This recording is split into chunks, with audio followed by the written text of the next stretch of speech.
What if I told you that you are just one conversation away from turning your most challenging employee into your biggest success story? It sounds like a fantasy, but it's not. In this episode, I'm going to tell you a true story about a manager who was about to fire an employee and a feedback technique that changed absolutely everything. It's a technique that is so simple yet so powerful it can completely transform the way you lead. Hi, I'm Dr. Tiffany Fennell, Executive Leadership Coach and Consulting Psychologist with Fennell Coaching and Consulting, and welcome back to Lead Well, Live Well.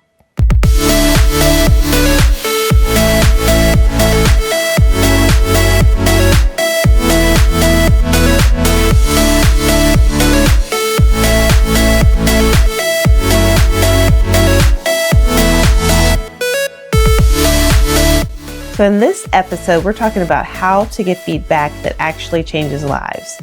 So let me tell you about Sarah, a marketing director. And so Sarah was at her breaking point, and on her screen was a draft termination letter. The name on it was Alex. Now, for the past 6 months, Alex was a ghost on her team. Now, don't get me wrong, Alex was brilliant and everyone knew it. But Alex's follow-through was a nightmare. His work was chronically late and full of tiny, careless errors. And his dismissive attitude during meetings was starting to tank the team's morale. And then the final straw was at a huge client presentation. The client asked a sharp question about data, and Alex just shrugged his shoulders and said, "That's not my area," leaving his teammate to twist in the wind. And so the fallout was massive, and Sarah knew something had to change. Now, this was not Sarah's first attempt to solve the Alex problem. She tried everything in the standard manager's toolbox. First, she had tried the gentle, hopeful approach, like, "Alex, I really need you to be a team player. We really need you to step up." And to which he nodded, and really nothing. His behavior screamed disengagement, but fake feedback like that is just useless because it's not actionable and it's really easy to shrug off. And then she pulled out the most famous and probably the most ineffective feedback technique there is, the compliment sandwich. The one where you compliment and then you have the critique and then you end with a compliment. So she pulled him into her office and, hands, literally sweating. And she starts off with, "Alex, you're one of the most creative people on the team. You're really brilliant."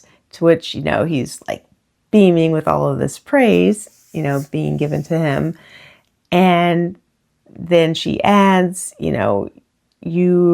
however, your execution on recent projects has been inconsistent and we really need you to pay closer attention to details.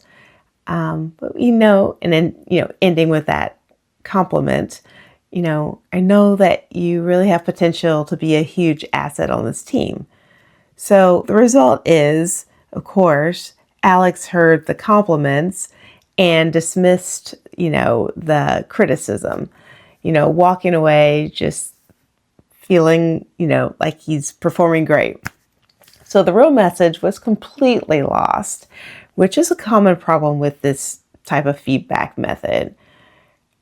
It dilutes the point, and it can also erode trust. So Sarah's feeling defeated, and the negativity from Alex was spreading like virus. Now it's affecting the team. The team's morale is slipping, and you could really feel that resentment in the air. And so now she's faced with this dilemma, thinking, firing Alex may be the only way to protect the team. And it's a horrible position that so many managers find themselves in. struggling to, deal with this one person whose behavior is dragging everyone else down. The night before she was scheduled to meet with Alex in HR, Sarah was doom scrolling through leadership articles, desperate to find another way. She was exhausted from the conflict and the constant anxiety. Here's the thing, most employees actually want more feedback. Research shows that 65% want more feedback, not less. But it has to be helpful, and Sarah's just wasn't cutting it. But then she found it. She found a framework that was totally different. It wasn't about judging someone's personality or sugarcoating the truth. It was about stripping away all of the emotional and subjective fluff and focusing on the cold, hard facts. The framework was built on a simple 3-part structure. And it wasn't about calling Alex lazy or get disengaged, labels that are guaranteed to make someone defensive. Instead, it was about showing him the undeniable ripple effects of his actions. We all tell ourselves stories about why people do what they do. He's lazy or she doesn't care. And then we react to those stories. So this technique forced the manager to drop her story and focus on what she could actually hear or see. Now, armed with this last-ditch idea, Sarah canceled her meeting with HR and scheduled a meeting with just Alex. It was time for one last shot. When Alex walked into her office the next day, he looked ready for a fight, but Sarah did not come out swinging with accusations. Instead, she started with step 1 of the framework, which is the situation. So she set the scene with a specific time and place and a neutral fact. So she said, Alex, thank you for coming in. I want to talk with you about the client presentation yesterday, and specifically when we were talking about Q3 projections. So this part is so important.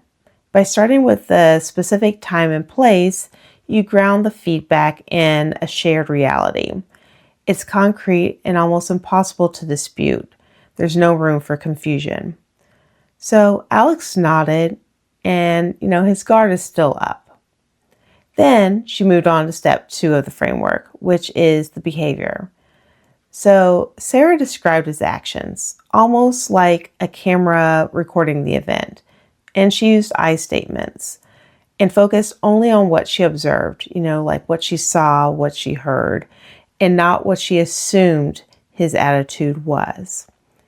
So she said, during that part of the meeting, when the client asked about the data discrepancy, you said it wasn't your responsibility, and then you deferred the question to Maria. Now, she didn't say you threw Maria under the bus or you were dismissive. She just stated what happened. And now this is the hardest part because you have to separate the person from the action.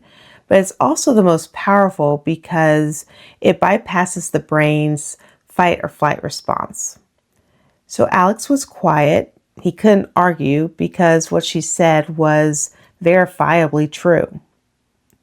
Next, she moved on to step 3, the impact. So this is where the framework connects the dots and makes the feedback matter. So here, Sarah explained the real-world consequences of his behavior.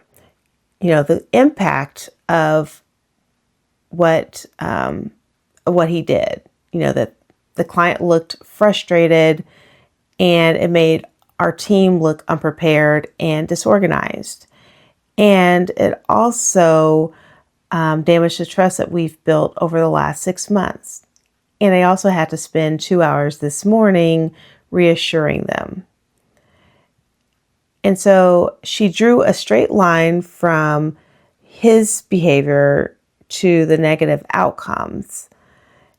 And so, for maybe the first time ever, Alex wasn't being judged for his character. He was being, you know, seeing the logical consequences of his behavior.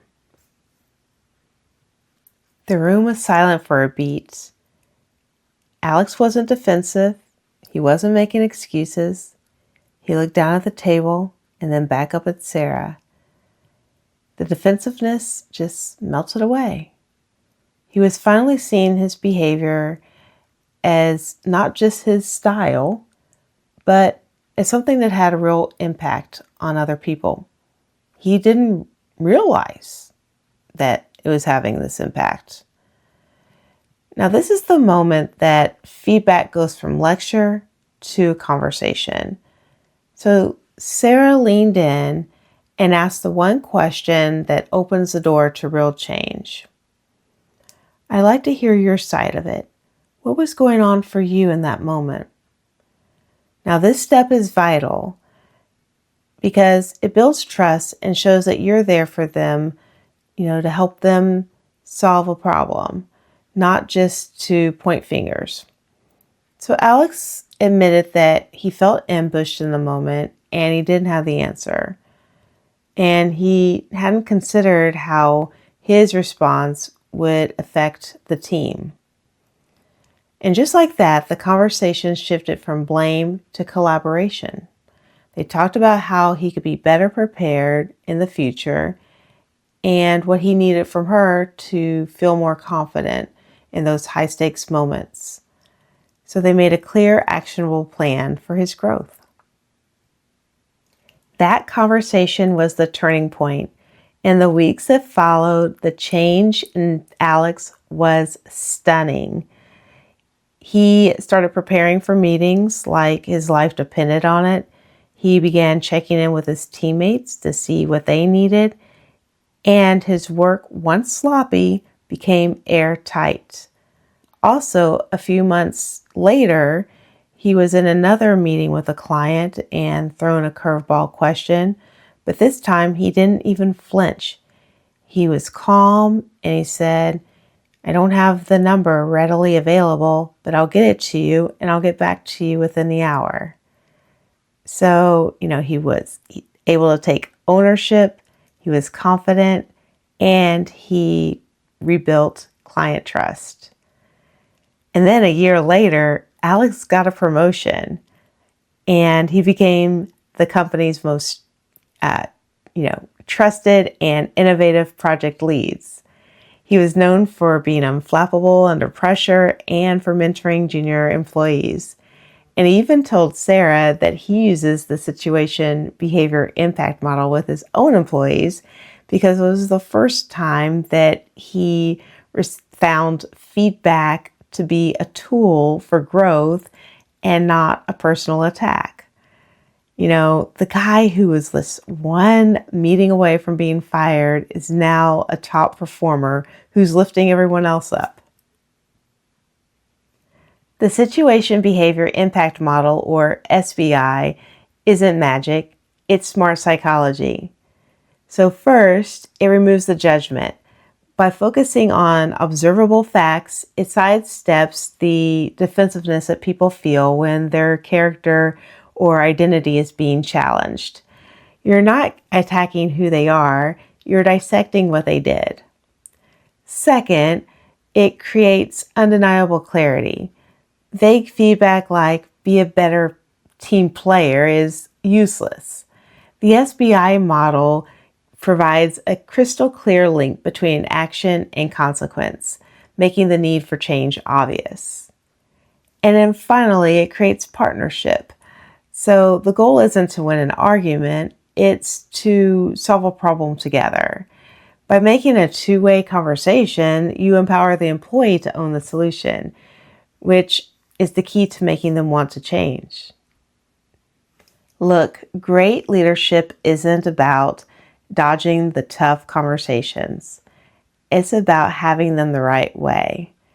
And for so many people, giving feedback is the part of the job they dread the most. But it doesn't have to be this way. It can be the single most powerful tool that you have for building a team that is motivated, high-performing, and actually wants to be there.